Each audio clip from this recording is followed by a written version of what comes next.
आज हम राष्ट्रीय मीन्स कम मेरिट के सेकंड पेपर में विज्ञान के 35 प्रश्नों को समाहित करने वाले वीडियो को लेकर आपके सामने मौजूद हैं। सूक्ष्म जीव मित्र एवं शत्रु।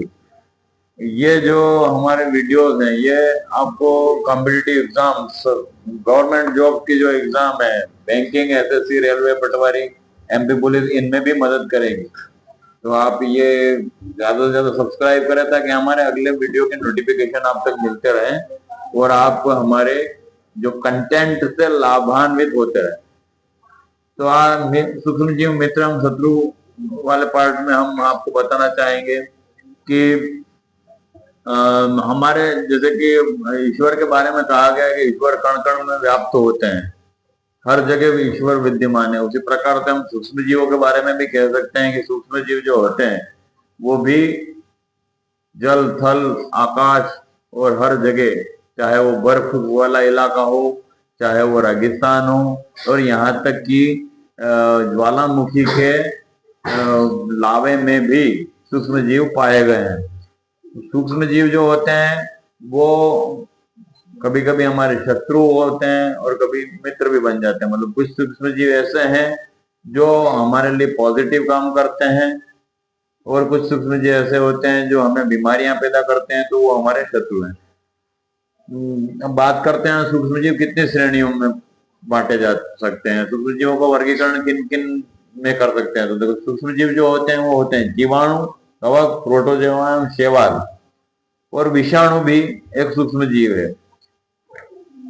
विषाणु जो है वो विभिन्न प्रकार के रोग उत्पन्न करता है।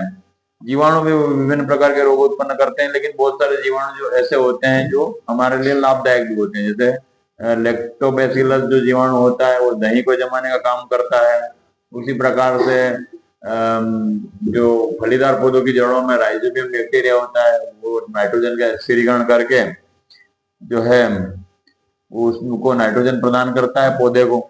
अब मैं आपको बताना चाहूंगा कि विभिन्न प्रकार के बैक्टीरिया ऐसे दिखते हैं। जीकर को कहना चाहूंगा कि वो चित्र बताएं। ये स्पाइरल जीवाणु ऐसा होता है, छड़नुमा जीवाणु ऐसा दिखता है। ये हमें साधारण और नग्न आंखों से नहीं देखे जा सकते हैं, ये सूक्ष्मदर्शी द्वारा देखे जाएंगे। क्लोमाइडोमोनास स्पाइरोगायरा, स्पाइरोगायरा के बारे में हम पढ़ चुके हैं जब बीजों के प्रकीर्णन की जब हम बात करते थे। मतलब स्पाइरोगायरा में खंडन के माध्यम से वो होता है, मतलब प्रजनन होता है। मतलब पौधों के प्रजनन वाले पार्ट में हमने पढ़ा था। अमीबा भी एक सूक्ष्म जीव है। ये एक कोशिकीय जीव होते हैं जो साधारण आंखों से नहीं देखे जा सकते हैं। पैरामीशियम, राइजोपस, ये ब्रेड मोल्ड जो कि एक कवक है, जैसे कुकुरमुत्ता होता है ऐसा। पेलिसिनियम जो है, पेनिसिलियम, जिससे कि पेनिसिलिन की दवा की खोज हुई है, ये भी एक फफूंद है, ये भी सूक्ष्म जीव है।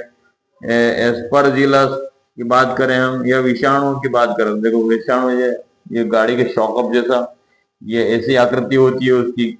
अब सूक्ष्म जीव के बारे में जब हम आगे बात करें तो मित्रवत व्यवहार क्या क्या रहता है उनका। तो मित्रवत व्यवहार सूक्ष्म जीवों का दही जमाने में, ब्रेड बनाने में, केक बनाने में, इसमें हमारे को सूक्ष्म जीवों का मित्र वाले व्यवहार देखने को मिलते हैं। आपने देखा होगा कि जब हम रवा या मैदे में यीस्ट पाउडर डालते हैं तो वो फूल जाता है। तो यीस्ट पाउडर डालने पे वो कुछ समय बाद में यीस्ट कोशिकाएं वृद्धि करने लग जाती है, जिससे कि वो फूल जाता है। ये हमारे जो है मित्र वाला जो बिहेवियर है, हमारा सूक्ष्म जीव का मित्र वाला बिहेवियर। उसके बाद में सूक्ष्म जीवों की हम बात करें तो औषधियों के वाणिज्यिक उत्पादन में भी होता है। अल्कोहल बनाने में भी सूक्ष्म जीवों का प्रयोग होता है, जिससे कि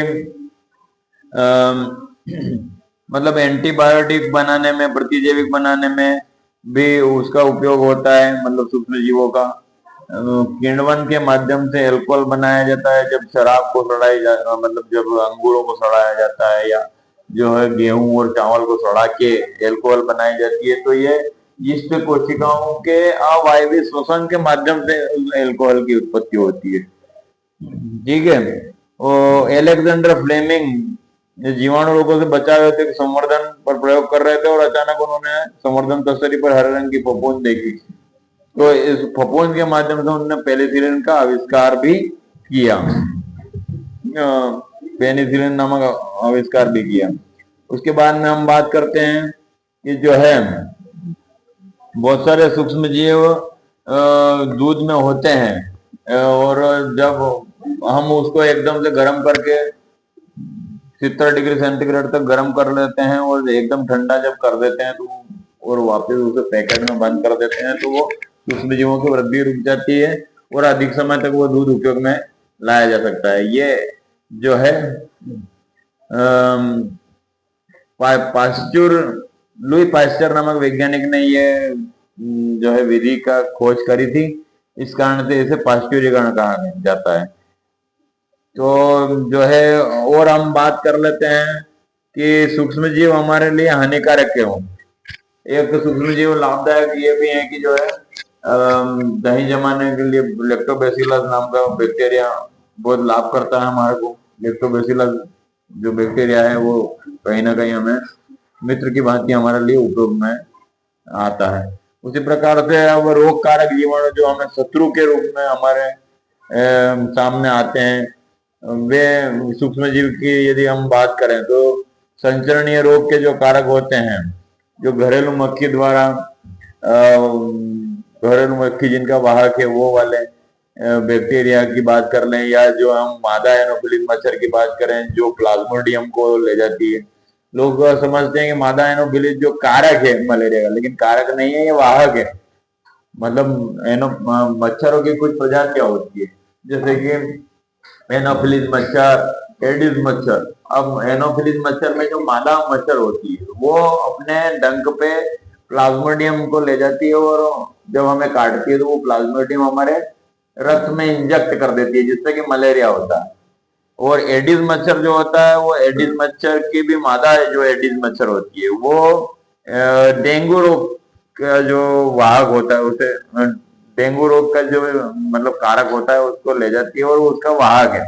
अब यहाँ एक सारणी बताई गई है, इस सारणी में विभिन्न रोग बताए गए हैं और उन रोगों के कारक सूक्ष्मजीव कौन से हैं और संचरण का तरीका क्या है, और ये जो है सिम्टम्स बताए गए हैं कि उस रोगी को क्या क्या दिक्कतें होगी तो हम कह सकते हैं कि उसका ये रोग है।